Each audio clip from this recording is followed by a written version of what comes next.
Coming up, I'll discuss the perils of diversity in the sky. I'll examine data showing a consistent movement of non-white voters toward the GOP. And author and researcher Peter Schweitzer joins me. We're going to talk about a potential TikTok ban, China's long-term strategy, and the very strange case involving the government's persecution of a private detective.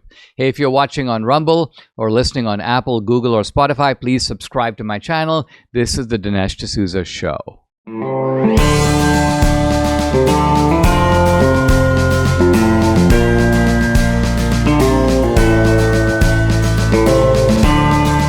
America needs this voice.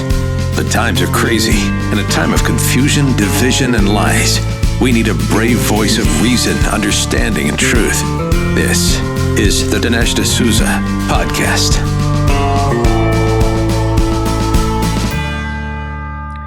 Do you remember the headlines of Cassidy Hutchinson's testimony to the January 6th committee?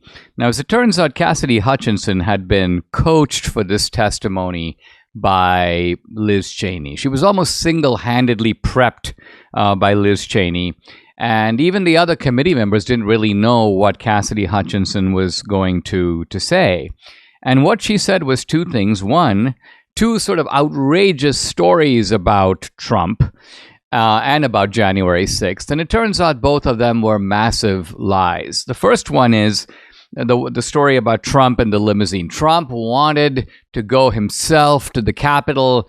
The limousine driver and the Secret Service was reluctant, so Trump leaped out of the back of the limousine, grabbed a hold of the wheel, in fact, assaulted one of the Secret Service officers in the process. And we now find out directly from the driver of the presidential limousine, it's sometimes nicknamed the Beast, that this didn't even really happen. Trump never assaulted any Secret Service agents. He did not lunge for the wheel. It was nothing like that at all. In fact, what had happened was Trump had raised the idea, sort of, should I go to the Capitol? They were like, no, Mr. President, this is not a good idea. Trump seemed a little bit grumpy about that, but that was the end of it. So Cassidy Hutchinson was either exaggerating or completely making up stuff. And we now know the facts. Here's the driver, quote, he says, I did not see him reach. He never grabbed the steering wheel. I didn't see him lunge to try to get to the front seat at all. You know, what stood out was the irritation in his voice more than his physical presence. So, you know, it's been previously pointed out, Trump was in the back seat. The chance that he could somehow reach the wheel and, drive it from the back is absurd.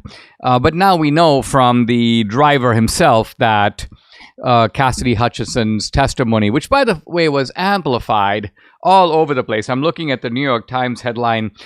It's splayed right over the front page. Aide details Trump's rage on January 6th. And of course, Cassidy Hutchinson also went on to say that you had a bunch of these January 6th protesters who were armed.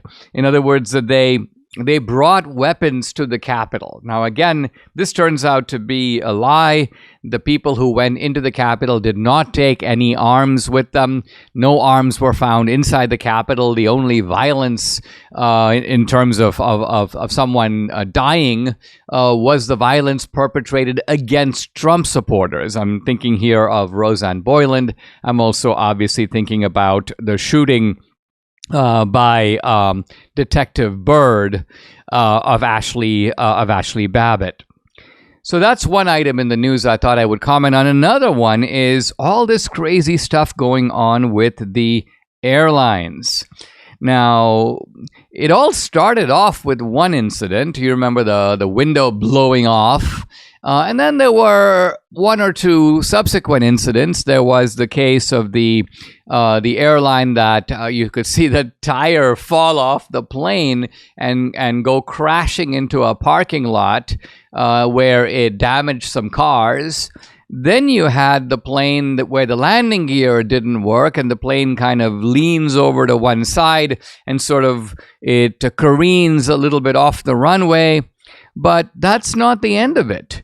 You also have more recently, here's a headline.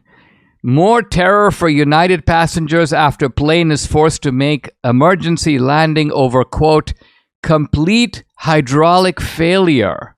With airlines planes also suffering gear failure, lost wheel, and engine malfunction this week. Here's another headline. United Airlines Flight 830 from Sydney to San Francisco started leaking fuel right after takeoff.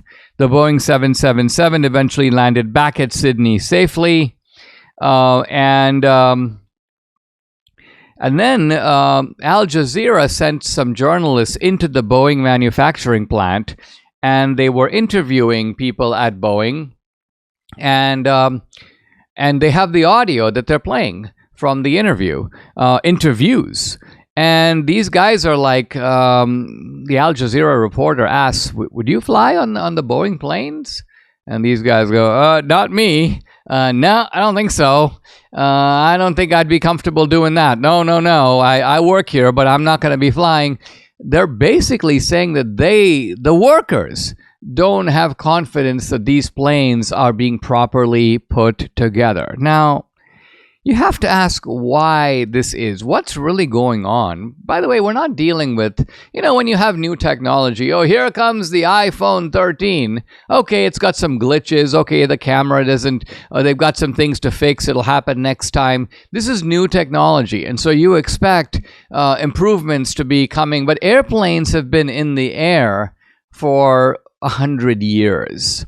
And safety standards have been in place. In fact, if anything, air travel should be getting safer and safer. There's, of course, careful studies every time that there's an airline malfunction. Those lessons presumably are then incorporated into safety standards. So what's really changed? Well, what's really changed at the airlines, I think, is two things, and I think that they're connected. One of them is DEI, diversity, equity, and inclusion, broadly speaking, affirmative action in the hiring of, by the way, not just pilots, but also mechanics, supervisors, air traffic controllers, all the people who populate the critical components, the critical parts of the airline industry.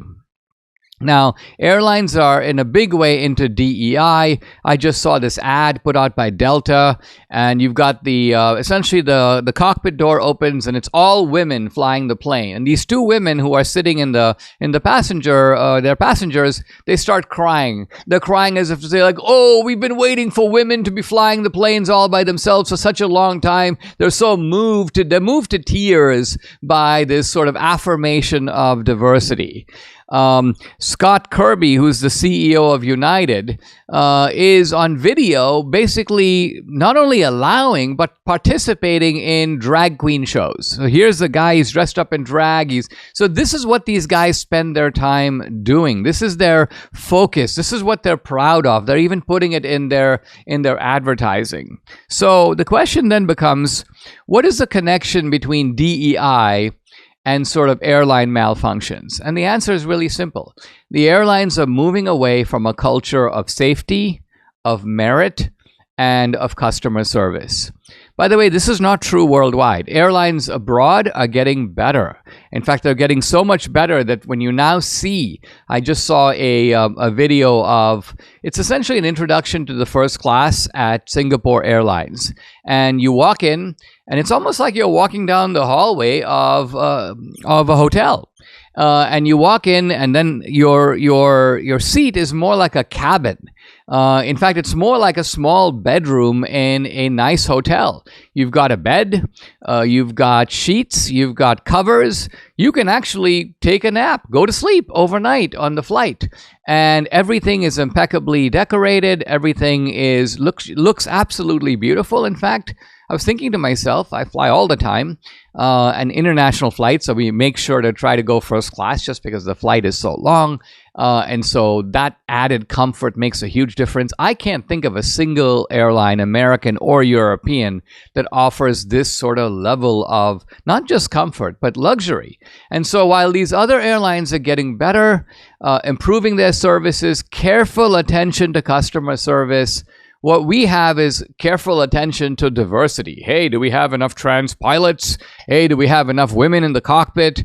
Hey, are we making sure that blacks are being promoted at the same rate as whites? And this peculiar and twisted obsession with cosmetic, racial, and ethnic, and gender, and transgender diversity, I think is the key factor. Now, what's happening is that these airlines are kind of reasoning this way. They're basically saying, okay, listen, we've got these incompetent pilots that we've hired on the basis of diversity, but so what? Because thanks to technology, you don't really need to know that much to fly a plane. Planes work on autopilot for the most part. All you need to do is hit the button. And so the reliance on technology provides a rationalization for why it's not so bad to have incompetent people in the cockpit, because technology takes over. Except technology needs intelligent people to oversee it, to work it. Sometimes things go wrong with the technology, and then you need to have some understanding of how this technology works and what are the different fixes that you can do when you are in trouble. That's what we seem not to have, and that's why we have windows blowing off, wheels coming off, fuel leaking to the ground, landing gear not functioning. I think this thing is only going to get worse before it gets better. Why? Because these airlines are so dug into DEI that it's going to take not one, not two, but probably several airline catastrophes before we begin to see a reevaluation of DEI and a return to merit and excellence and customer service. How are you feeling these days? I feel just great, and one of the reasons I believe I feel so good is right here. It's Balance of Nature, fruits and veggies in a capsule. So easy to take. They have an amazing story of how this product was developed by Dr. Douglas Howard. It's right there on their website, balanceofnature.com. Balance of Nature receives over 1,000 success stories every single month. They have hundreds of thousands of customers who have purchased billions of capsules of their fruits and veggies over the past 20 years. The products are gluten-free, they're non-GMO, they contain no added sugars or synthetics, so I think if you're looking for something to make you feel better naturally, you should definitely give Balance of Nature a try. In fact, order today. Whether you order online or call direct, you got to use promo code America. You'll get the special offer, 35% off, plus $10 off any additional sets, plus free shipping and a money-back guarantee. So go ahead and call 800-246-8751, the number again, 800-246-8751, or go to balanceofnature.com. When you use discount code America, you'll get 35% off, plus $10 off any additional sets, plus free shipping and a money-back guarantee. Mike Lindell has a passion to help you get the best sleep of your life. After he invented the world's best pillow, he created the famous Giza Dream Sheets. We have these all over the house. We love them. They're the best sheets you will ever sleep on, and for a limited time, you can get a queen size set for just $59.98, king size just $69.98, the lowest prices in history. Mike and the MyPillow gang continue to be canceled by the big box stores. They're attacked by the media, so they really appreciate all of your great support during these times and want to thank you by giving you free shipping on your entire order today. To get the specials, go to mypillow.com, or you can call 800-876-0227. Use promo code Dinesh. You'll get the famous Giza Dream Sheets, queen size, $59.98, king size, just $69.98. By the way, you get 60% off the original My Slippers, so go ahead and call 800-876-0227 or go to mypillow.com to get the discounts. You got to use the promo code DINESH, Dinesh. As we approach the 2024 election, there are grounds for concern and worry, and some people would say even panic. And those grounds involve what the left and the Democrats are going to try to do to unlevel the playing field, what kind of cheating strategies are being put into motion even now, the attempt to criminalize Trump's behavior, hit him from all directions with charges and hope that one of them or some of them will stick. All of this is furiously underway. But there are also some encouraging signs that we should not fail to notice. And one of them is there seems to be a very significant racial realignment going on in American politics, one whose full dimension and also the reasons for it have not been fully recognized and fully understood. Now, to understand this racial realignment, we've got to start with what the situation has been for the past several decades. For the past several decades, Republicans have relied on the white vote to win elections. Why? Because non-whites were heavily voting for the Democratic Party. And this has been true consistently going back several decades. Joe Biden in 2020 enjoyed an almost 50-point advantage with non-white voters. Now, who are these non-white voters? Well, it's really three groups. It's blacks, it's Hispanics or Latinos, and it's Asian Americans. Now, in some ways, this is a little bit of a puzzle. Asian Americans are meritocratic. They emphasize education. They come up through entrepreneurship. They live their lives in a socially conservative way for the most part. They should be voting Republican. Nevertheless, Asian Americans are conformists. A lot of them go to university, higher education. They want to be accepted. They want to join the mainstream of American society. They recognize that cultural mainstream is the left. It is the Democrats. And so Asian Americans, almost against their values and against their interests, vote Democratic. Blacks and Hispanics, at least it was thought, were voting their interests in voting for the Democrats. Why? Because Democrats provide them with welfare programs. And so there's a direct economic benefit for poorer blacks and Hispanics to align with the Democratic Party.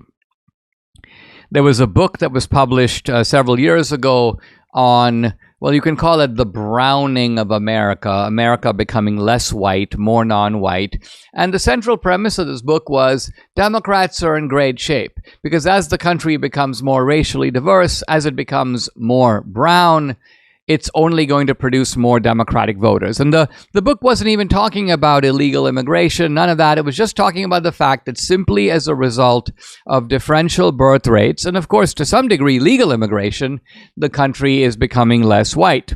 However, and here's the big story that we're getting to, there have been a spate of recent surveys that have shown, not one survey, but many, that Trump has essentially wiped out the Democratic advantage with non-white voters. Right now, and this is confirmed in a New York Times poll last week, shows Biden leading Trump by less than 10 points among non-white Americans. So he was winning non-white Americans by 50 points. That is now down to 10 points.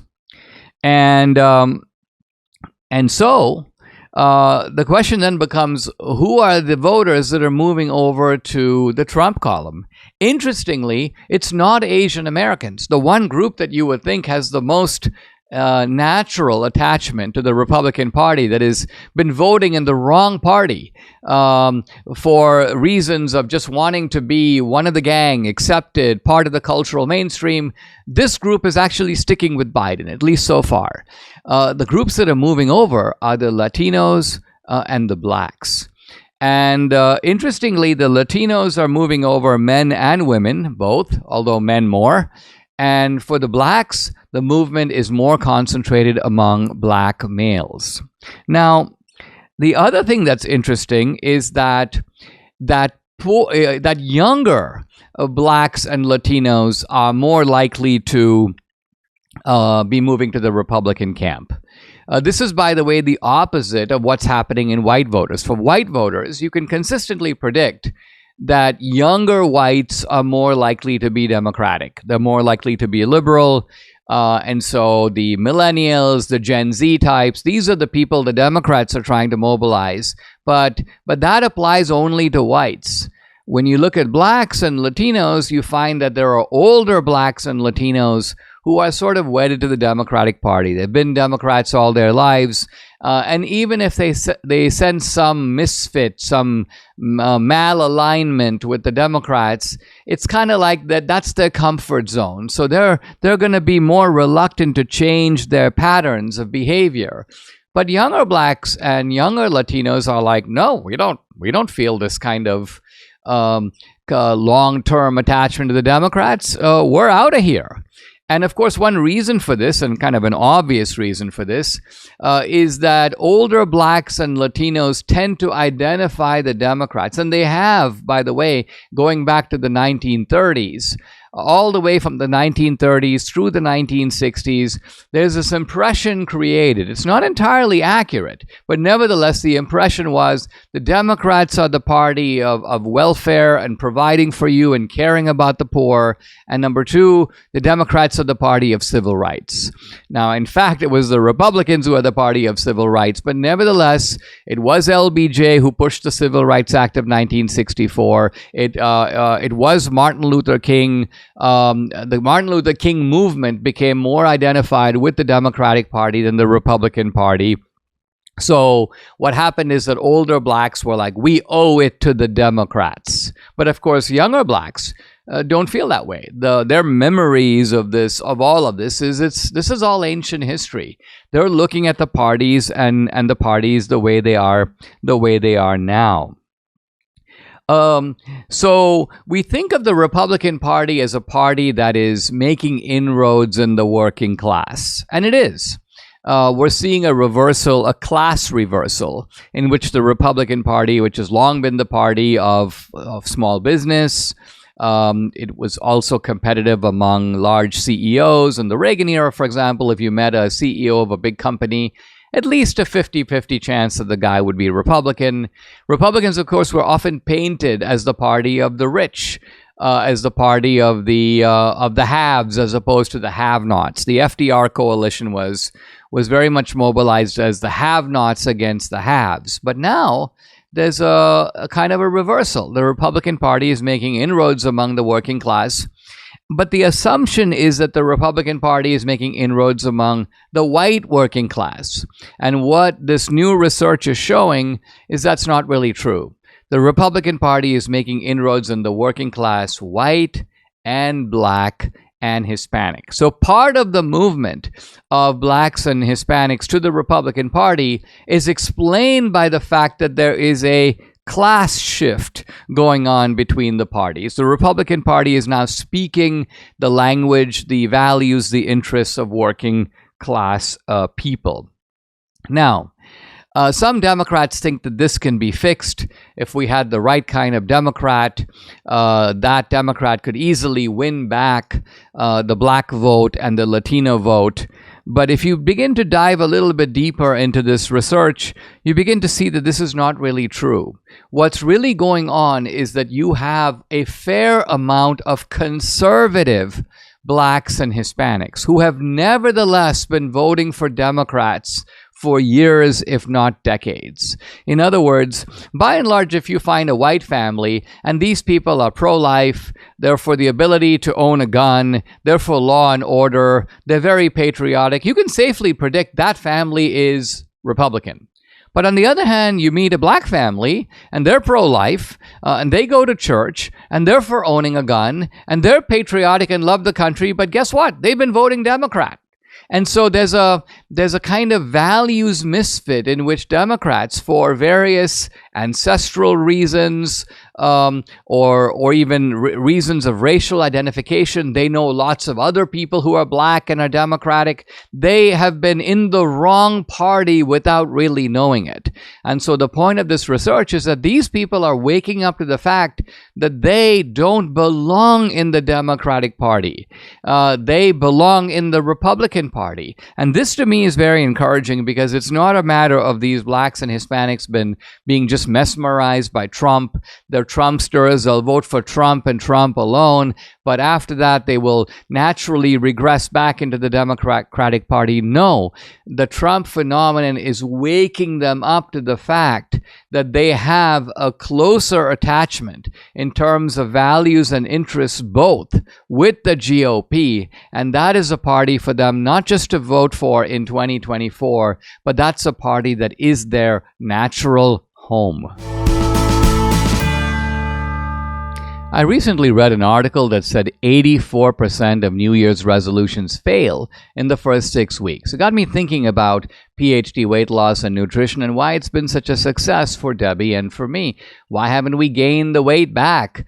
I lost 27 pounds, Debbie lost 24. According to this article, most people blame their failure on lack of time, motivation, and a loss of zeal. And as I was reading, I can clearly see why we were successful on the program and continue to be. It's because they make it simple. It doesn't take a lot of extra time. They're masters of motivation. You have a team of coaches by your side the whole time. You don't lose your zeal because every week you make great strides. Hey, I lost 3 pounds. Hey, I lost 4. So you're excited about moving forward. So don't make getting healthy another New Year's resolution fail. This year, call PhD Weight Loss and Nutrition. Make 2024 your year. Here's the number to call. Write it down. 864-644-1900 to get started. Or you can go online at myphdweightloss.com. Don't do this alone. The number again to call, 864-644-1900. Guys, if you'd like to support my work, there's an easy way to do it. Join my Locals channel. You can become a monthly or an annual subscriber. I post a lot of exclusive content on Locals, including content that's censored on other social media platforms. On Locals, you get Dinesh Unchained, Dinesh Uncensored. You can also interact with me directly. I do a live weekly Q&A every Tuesday, 8 p.m. Eastern. No topic is off limits. I've also uploaded some cool films to Locals, documentaries and feature films, both mine and films by other independent producers. 2000 Mules is up there, and also the latest film, Police State. I'm doing, by the way, a big new film for this year, the election year. If you're an annual subscriber, you can stream and watch this content, including the movies, for free. It's just included with your subscription. So check out the channel. It's dinesh.locals.com. I'd love to have you along for this great ride. Again, it's dinesh.locals.com. Guys, I'm delighted to welcome back to the podcast an old friend, Peter Schweitzer. He's president of the Government Accountability Institute, host of a weekly podcast called The Drill Down, and he's also the author of a whole bunch of New York Times best-selling books, most recently the #1 bestseller, Red-Handed. The website, by the way, for the Government Accountability Institute, g-a-i.org. Peter, welcome. Thanks for joining me. We were talking a minute ago about Trump, and I was making the point that at one point it looked like this formidable accumulation of cases against Trump, and looking at it, there seemed almost no pathway to overcoming these. Even if you manage to survive one, you're going to get nailed by another. But now suddenly, one by one, it looks like these cases are imploding, falling by the wayside, getting interminably delayed. What do you make of this phenomenon of the left strategy against Trump for 2024? And it seems to be coming apart. Yeah, it's remarkable because you're quite right. When you look at the accumulation of legal power that was thrown at Trump, it looked like it would be insurmountable, and yet I think it's a testament to his fortitude. It's also a testament, I think, to the genius of our federal system, our judicial system, that allows for the debate and the discussion and the legal process to go forward. And so when you overreach, which clearly seems to be the case with these prosecutors, you end up getting damaged in our judicial system. We'll have to see where we stand 6 months from now, but I think from the standpoint of Team Trump, they have to be pretty excited about how they've been able to swat these away thus far. I mean, wouldn't it have been better, Peter, for the Democrats to say, look, we've got 6 possibilities here. Let's kind of pick our best one, at the most our best 2, because there's something on the face of it ridiculous to be going after the leading figure in the opposition party with 91 criminal charges. Not to mention that the Democrats keep inviting new ones. Colorado Secretary of State pops up. She goes, I think I can throw him off the ballot. Okay, let's try that. So there's a certain kind of promiscuity in the way that they went about this. And I think that's what got him the 9-0 slap down from the Supreme Court. Yeah, I mean, it's hard to get into people's minds, but when you see this kind of approach, Dinesh, to me, it speaks more of desperation than it does confidence. I mean, if you feel like you have the goods on somebody, you are going to isolate that and you're going to nail them on that. When you start throwing half a dozen different legal actions against somebody, to me, it denotes desperation and weakness rather than strength. And I think they misplayed their hand as well in that it's created a lot more sympathy for Donald Trump. Even people that may not like Trump or may not like his policies are looking at this and saying, this is kind of ridiculous. I mean, come on. So I think it's backfired in a major way. Again, I think it's a testament to his fortitude. I think a lot of political leaders would have just, tried to cut a deal or cut their losses and moved on, dropped out of the race. But Trump has stayed in there and he has fought at every point. And I think it's a pretty remarkable thing to consider.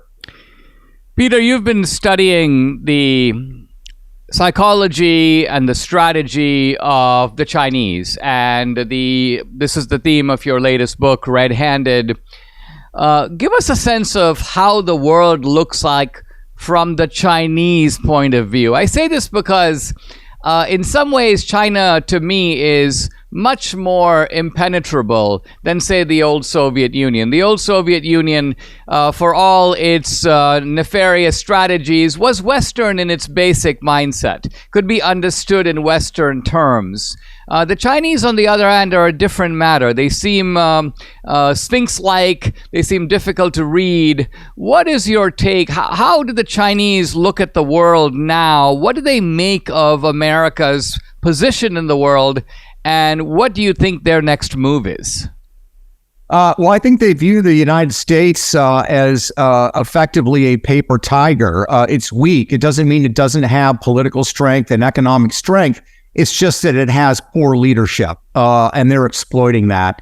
And they've embraced a doctrine called disintegration warfare. It was a book written in 2010 by Chinese military officials. It's been embraced by President Xi. And this strategy, I've laid it out in a book that's just coming out by me called Blood Money. And what this disintegration warfare, Dinesh, really says is, rather than going head-to-head with the United States, we are going to seek ways that we can fragment America and disintegrate America and exploit its weaknesses and its divisions. And they are certainly doing that with Joe Biden. If I could just give you one brief example of how this works, Dinesh, we've got this massive problem with fentanyl in the United States. And as I lay out in Blood Money, it's really the drug cartels are the junior partners. This is a Chinese operation through and through, and I laid that out.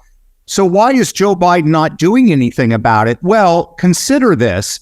The Sinaloa cartel in Mexico, who are the kings of fentanyl, were set up in the business by a Chinese criminal gang called UBG. Everybody in Mexico acknowledges this. The head of that gang is a guy named Zhang Anlo, who goes by the name White Wolf. White Wolf had a business partner who in 2017 gave a $5 million forgivable loan to the Bidens, which they, of course, have never paid back.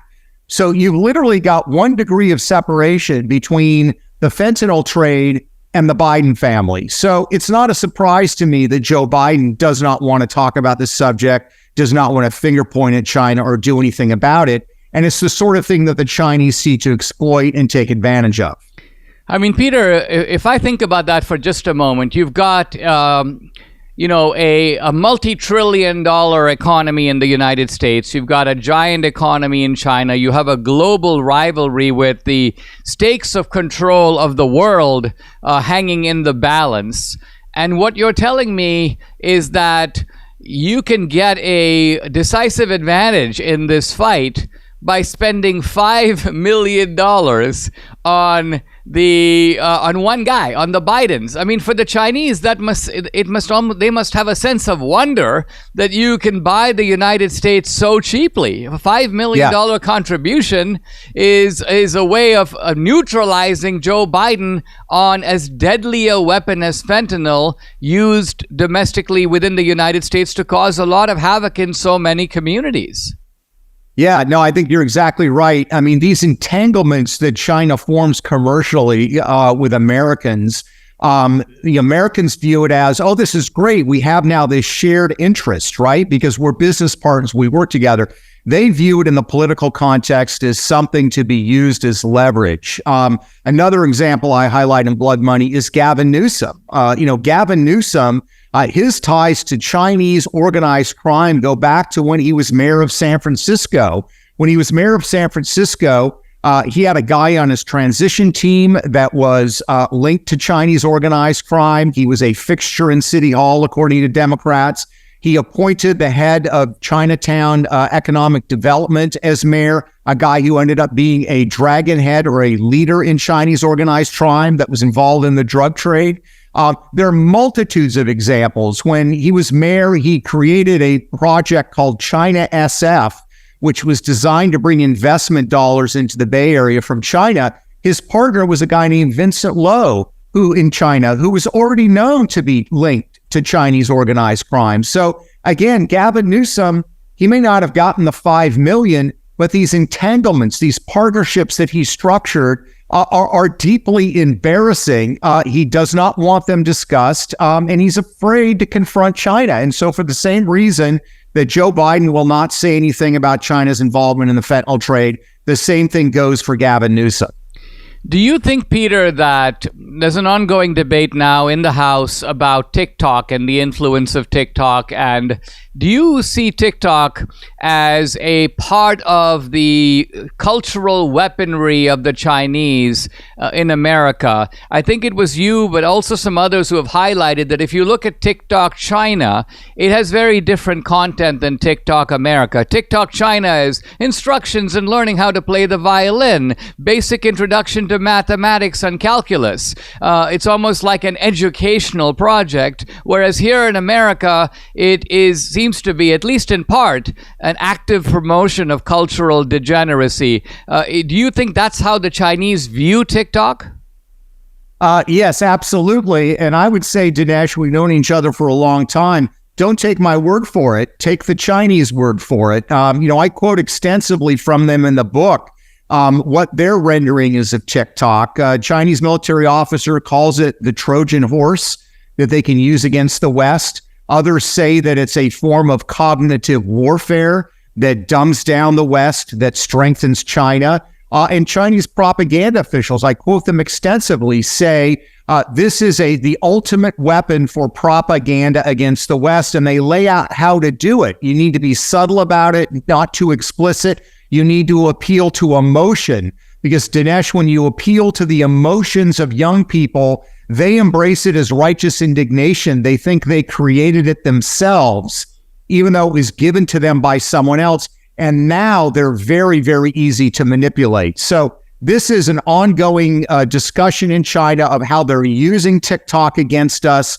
And for the life of me, it's stunning that people here continue to insist there's a debate about this issue. There's no debate about it in China. They're very open in their internal literature, which I quote extensively in Blood Money, that this is a weapon they are deploying against the United States. I mean, it strikes me, Peter, as extremely ingenious because it is kind of a way of promoting a tyrannical structure, but within a framework that is free. And here's what I mean. Freedom is ultimately the expression of your own feelings, your own wants, your own desires. And the Chinese are not directly interfering with that. It's not that they grab some American teenager and say, you must do this or you must do that. they're operating more in the mode of advertisers of old who said, listen, we're going to allow people to have their own desires. It's just that we will influence what those desires are. And that way people can be free. But on the other hand, we are sort of the puppeteers manipulating their feelings and their desires. And that's what you're saying. That's kind of how TikTok is operating. So it is simultaneously an expression of American freedom, but at the same time, that freedom itself is being maneuvered and manipulated by the Chinese. Let's take a pause, Peter. When we come back, I want to ask you about a specific case. We had Martha Byrne on the podcast talking about her family's ordeal. It involves China. We'll be right back with Peter Schweitzer, president of the Government Accountability Institute. I'm back with author and researcher Peter Schweitzer. He's president of the Government Accountability Institute, author of the #1 New York Times bestseller, Red Handed, also the new book, Blood Money. Peter, let's talk about this case involving Martha Byrne and her husband, Michael McMahon. Can you lay out what really happened here? What I know is that, and I had Martha on the podcast, her husband is a private investigator. He was given an assignment. I think he felt he was merely carrying out his duties, and suddenly he finds himself under arrest, faced with all these charges. Talk about what's really happening here, because it seems to be a case of political targeting, and I want to get the full picture of what's happening. Yeah, it's a pretty curious case. Yeah, Michael McMahon, a longtime decorated undercover detective for the New York Police Department, had a stellar record, became a private investigator, and took on clients. And one of the clients that he took on was a Chinese company that said an executive had embezzled or stolen lots of money from the company, was now living in the United States. And certainly that happens. I mean, Dinesh, it's a sort of a very murky world where you have, dissidents living in the United States who the Chinese call criminals, but you also have Chinese criminals that flee to the United States who pose as dissidents. And I would contend, I think that the case McMahon was investigating is the latter. This is an individual who did engage, I believe, in criminal activity. And McMahon was hired by this Chinese company to try to recruit the money and get some level of economic justice. Now, as he was doing that, the FBI was running something called Operation Fox Hunt, which was to ferret out Chinese spying in the United States, which is a massive problem. The FBI swooped in and accused McMahon of spying for the Chinese, because as a private detective, he was gathering information on this individual who had allegedly stolen this money. McMahon, there's no evidence that he was spying for China. There's no evidence in my mind that he was aware of Operation Fox Hunt. He denied that he knew anything about that was going on. And then you have this added factor that McMahon had sort of functioned as a whistleblower, as it were, in another case where the FBI was accused of using, let's say, excessive tactics that might not be legal. So you have the grounds, I think, set up for that this was a targeting of McMahon. This was a retaliation by the FBI. There's nothing in his record that indicates that he had any sympathy for China, that he was engaging in any kind of espionage activity. And yet the FBI has decided, and the Department of Justice has decided, to throw the book at McMahon. This to me is also troubling just in the context of the broader problem, which is so many cases of what appear to be clear-cut espionage involving China, that there is less rigor by the Department of Justice in pursuing. And that's just another layer to what's going on here.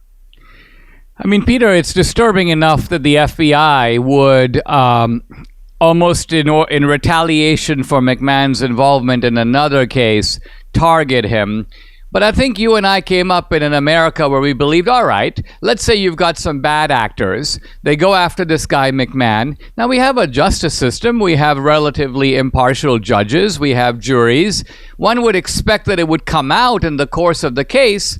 This guy's not a Chinese agent. This guy's a NYPD detective carrying out his duties. And so there's no way that they will be able to get either a judge's verdict or a juror's verdict against him. Can you explain what has happened to our process where it now seems almost normalized that we go, wow, they went after him, but not just they went after him, they were able to get him. McMahon has a conviction. He's now trying to appeal. He's now trying to raise awareness about this, but they were able to carry it out. How? Yeah, it's a good question. I mean, you covered part of this in the police state film.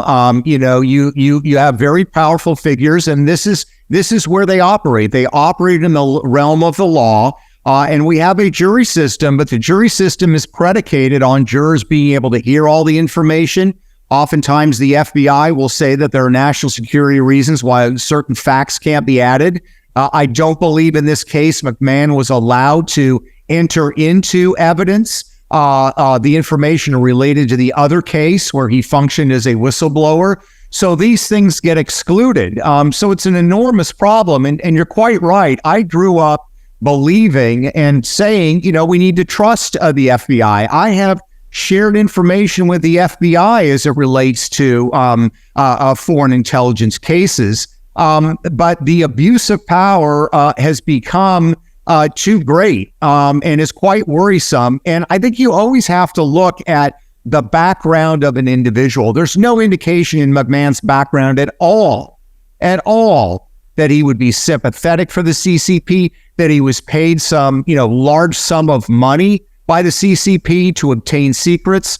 And you have the added problem that some of the witnesses, I would argue, that the FBI brought forward or the Department of Justice brought forward in this case were individuals that are part of the Chinese emigre community, which is good. But again, some of them have very murky, tangled ties. You don't know actually who they're working for. So it's a very, very difficult case. I think it's another example of the more light that is shed on it, the better it's going to be for the defendant. And but look, he and his wife are having to fight this entire government apparatus largely by themselves. And again, why they're throwing the book at him while they're allowing other cases to not be pursued aggressively is troubling as well. I mean, it almost seems to me, Peter, that even if Trump wins the White House in November, and there is a restructuring of the FBI, the restructuring of the DOJ, and that in itself is going to be a tall enough order, there also needs to be almost a retroactive review. Trump has himself talked about the fact that he's going to look at the January 6 cases one by one again to see which of them really deserves to be cleared out. These people deserve a pardon. I mean, I would argue that you might consider pardoning everybody for the simple reason that when you have this kind of selective prosecution, this kind of deprivation of basic civil rights, this kind of a virtual show trial, then it doesn't really matter if someone did something or not. The whole process has been so irremediably contaminated. Do you agree that there needs to be a sort of a retroactive sweep of cases like this one to look to see whether there are injustices that can be rectified potentially by a presidential pardon? Well, the thing that's always bothered me about January 6th, I mean, there are lots of things, but one that really bothered me is the creation or the prosecution of these political crimes, right? Look, if you punch a police officer on Capitol Hill, charge them with assault. They assaulted somebody. If you want to charge people with trespass and it's an egregious case, charge them with trespass. But, insurrection, conspiracy, all these other charges, I think are ridiculous. I think if Trump wins in November, his single most important appointment is going to be Attorney General of the United States. And he needs to pick a worker or a grinder, somebody who is prepared to go in root and branch of the Department of Justice and clean it out. I would say, I don't know the politics behind it. I would say a guy like Governor Ron DeSantis of Florida, who works very aggressively, very smartly, would be a great candidate for that position. Because until you deal with Department of Justice corruption and cronyism and selective prosecution, you are not going to deal with the broader issues that we face in this country. So that's the single most important appointment that Trump is going to make. I couldn't agree more, Peter. That is a great idea, actually, because one thing we can say about DeSantis is that this is a guy who is has shown a sort of ruthless attention to detail and an operational efficiency that I think Trump could massively benefit from. Peter, thank you very much for joining me, guys. I've been talking to Peter Schweitzer, president of the Government Accountability Institute. The most recent book, Red Handed, the new one, Blood Money, and the website g-a-i.org. Subscribe to the Dinesh D'Souza podcast on Apple, Google, and Spotify, or watch on Rumble, YouTube, and salemnow.com.